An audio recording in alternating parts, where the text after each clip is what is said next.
Saudi அரேபியாவில் ஒரு அரபிக்கு திருமணம் முடிந்து 20 வருடங்கள் கழித்து ஒரு ஆண் குழந்தை பிறந்தது. பல கம்பெனிகளுக்கு சொந்தக்காரர், அனைத்து சொத்துக்களுக்கும் வாரிசு இல்லாமல் போய்விடுமோ என்ற கவலையில் இருந்த அந்த குடும்பத்திற்கு பொக்கிஷமாக வந்தது அந்த குழந்தை. இந்த வீட்டில் ஒரு ஸ்ரீலங்காவை சேர்ந்த ஒரு பெண்மணி வேலை செய்து வருகிறார். அந்த அம்மணிக்கு 3 குழந்தைகள். சிறு வியாபாரம் செய்து குழந்தைகளையும் கவனித்து வருகிறார் அவரின் கணவர். இந்த வீட்டு வேலை செய்யும் அம்மணிதான் இந்த குழந்தைக்கு எல்லாமே. தாய்ப்பாலை தவிர அனைத்து தேவைகளையும் பூர்த்தி செய்வது இவள்தான். தூங்கக்கூட இந்த குழந்தை பெற்றோரிடம் செல்லாது. தூங்கிய பின்பு தூக்கி கொண்டு அவர்களின் ரூமுக்கு கொண்டு செல்வார்களாம் பெற்றோர்கள். குழந்தைக்கு 2 வருடம் ஆகியிருக்கும். வீட்டு வேலை செய்யும் இந்த பெண்மணி விடுமுறைக்கு ஊருக்கு செல்ல பலமுறை அனுமதி கேட்டும் முடியாத சூழ்நிலையில் தள்ளி கொண்டே போனது. மிகுந்த போராட்டத்திற்கு பின்பு 3 மாத விடுமுறையில் ஸ்ரீலங்கா சென்றார் அந்த அம்மணி. தன்னை பிரிந்த அடுத்த நிமிடத்தில் அழ ஆரம்பித்து விட்டது அந்த குழந்தை. சரி, சிறிது நேரத்தில் சரியாகிவிடும் என்று இருந்து விட்டார்கள். இரவு உணவு உண்ணவில்லை. ஒரே அழுகை. அழுது துவண்டு தூங்கிவிட்டது. அப்படியே தூங்கட்டும், காலையில் விழித்ததும் பசிக்கும், சாப்பிடும் என்று விட்டுவிட்டார்கள். காலையில் விழித்ததும் ஈனக்குரலில் அழ ஆரம்பித்து விட்டது. சாப்பாடு அருகில் இருக்கும் சாமான்களை பலம் இல்லாத கையால் தூக்கி எறிவதும் துவண்டு விழுவதுமாக இருந்தது. சில மணித்துளியில் மயங்கி விழுந்தே விட்டது. பயந்து போன பெற்றோர்கள் மருத்துவமனையில் அட்மிட் பண்ணிவிட்டார்கள். அனைவர்களுக்கும் ஒரே கவலை. 3 நாட்களாக ட்ரிப் மூலம்தான் அனைத்தும் நடந்து வருகிறது. டாக்டர்களுக்கும் ஒன்றும் ஓடவில்லை. எந்த மருத்துவமும் கை கொடுக்கவில்லை. 3 நாட்களாக கண் திறந்து பார்க்கவில்லை. மருத்துவர்கள் கையை விரித்து விட்டார்கள்.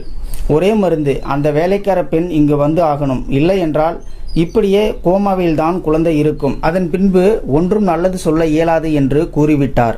அந்த அரபி அந்த அம்மணியை தொடர்பு கொள்ள எவ்வளவோ முயன்றும் முடியாமல் ஒட்டுமொத்த குடும்பமும் உருக்குலைந்து இருந்தது. பல வருடங்களுக்கு முன்பு இந்த ஸ்ரீலங்கா பெண்மணி என் கம்பெனிக்கு அடுத்து இருக்கும் ஒரு வேலைக்கு ஆள் எடுக்கும் நிறுவனம் மூலம் வந்தவர். முதல் நாள் அவளை அழைத்து செல்ல வந்த சவுதி அவள் பேசும் தமிழ் புரியாமல் என்னிடம் அனுப்பி வைக்கப்பட்டார். அதை நினைவில் வைத்துக்கொண்டு என் ஊராக இருக்கும் என்று என்னிடம் வந்தார். விவரங்கள் கூறினார். குழந்தை போல அழுதார். ஒரு மல்டி மில்லியனர், பல நிறுவனங்களுக்கு அதிபதி, குறைந்தது 15,000 நபர்களாவது இவரிடம் பணிபுரிகிறார்கள். கூடவே மன்னர் குடும்பத்தில் பெண் எடுத்தவர். விவரம் சொன்னார். நான் அவரிடம் தமிழ் மொழி பல நாடுகளில் பேசுகிறார்கள், நான் இந்தியா, அவள் ஸ்ரீலங்கா என்று விவரித்து கொண்டு இருக்கும்போது மூளையில் ஒரு மின்னல் வெட்டியது. அந்த அம்மணி கூறிய அவளுடைய ஊரும் எனக்கு பழக்கமான ஒரு ஸ்ரீலங்கா டிரைவரின் ஊரும் ஒன்று. அடுத்தடுத்த தெரு. அவரை பிடித்தேன். அவரின் மனைவிக்கு போன் போட்டு அடுத்த தெருவில் இருந்த வேலைக்கார அம்மணியை தொடர்பு எல்லைக்குள் கொண்டு வந்து சவுதியிடம் பேச வைத்து விட்டேன். ஒரு 40 நிமிடத்தில் அனைத்தும் முடிந்துவிட்டது. ஆனால் அந்த வேலைக்கார அம்மணியோ, நான் வந்து 4 நாள் தான் ஆகிறது, கணவனுக்கு இளைப்பு நோய் வந்து மருத்துவமனையில் அட்மிட் பண்ணியிருக்கின்றோம், நான் எப்படி வர இயலும் என்று தன்னுடைய இயலாமையை கூற, சவுதி என்னிடம் பேச சொல்ல, நான் இந்த குழந்தையின் நிலைமையை சொல்ல, அவள் அழுக, அவளின் சூழ்நிலையை சொல்ல, அனைத்தையும் சவுதியிடம் கூறினேன். அவரோ தேம்பி அழுது கொண்டு, என் சொத்து அனைத்தும் போனாலும் பரவாயில்லை, எனக்கு என் குழந்தை வேண்டும் என்று கூறினார். சரி, அவளுடைய குடும்பத்திற்கு விசா ஏற்பாடு பண்ணுங்க என்று கூறி அவளிடம் அனுமதியும் வாங்கிவிட்டேன். அடுத்து கூடுதல் பிரச்சனை. அவளுடைய கணவருக்கு குழந்தைகளுக்கும் பாஸ்போர்ட் இல்லை. ஸ்ரீலங்காவிற்கு விசா கிடைப்பது அரிது. அதுவும் ஃபேமிலி விசா, குதிரை கொம்பு. அப்படி விசா கிடைத்தாலும் ஸ்டாம்பிங் அடித்து வர குறைந்தது 4 வாரங்கள் ஆகும். அதுவரை குழந்தை தாங்குமா என்ற பல சங்கடங்கள் அவரிடம் விவரித்தேன். அவரோ, நோ ப்ராப்ளம், என் மனைவி ஒரு அமீரா இளவரசி என்று கூறி அதிசயத்திலும் அதிசயமாக 2 நாட்களில் அனைத்தும் முடிந்து அவர்கள் அனைவர்களும் தம்மாம் ஏர்போர்ட் வந்து இறங்கிவிட்டார்கள். குழந்தையின் நிலைமை மிகவும் மோசமாக இருந்தது. கசக்கி போட்ட சிறு துண்டு போல கிடந்தது. ஒரு சிறு அசைவு கூட இல்லை. நேராக அவர்களை அழைத்து கொண்டு சாத் மருத்துவமனைக்கு சென்றோம். மருத்துவமனையே பரபரப்பாக ஆகிவிட்டது.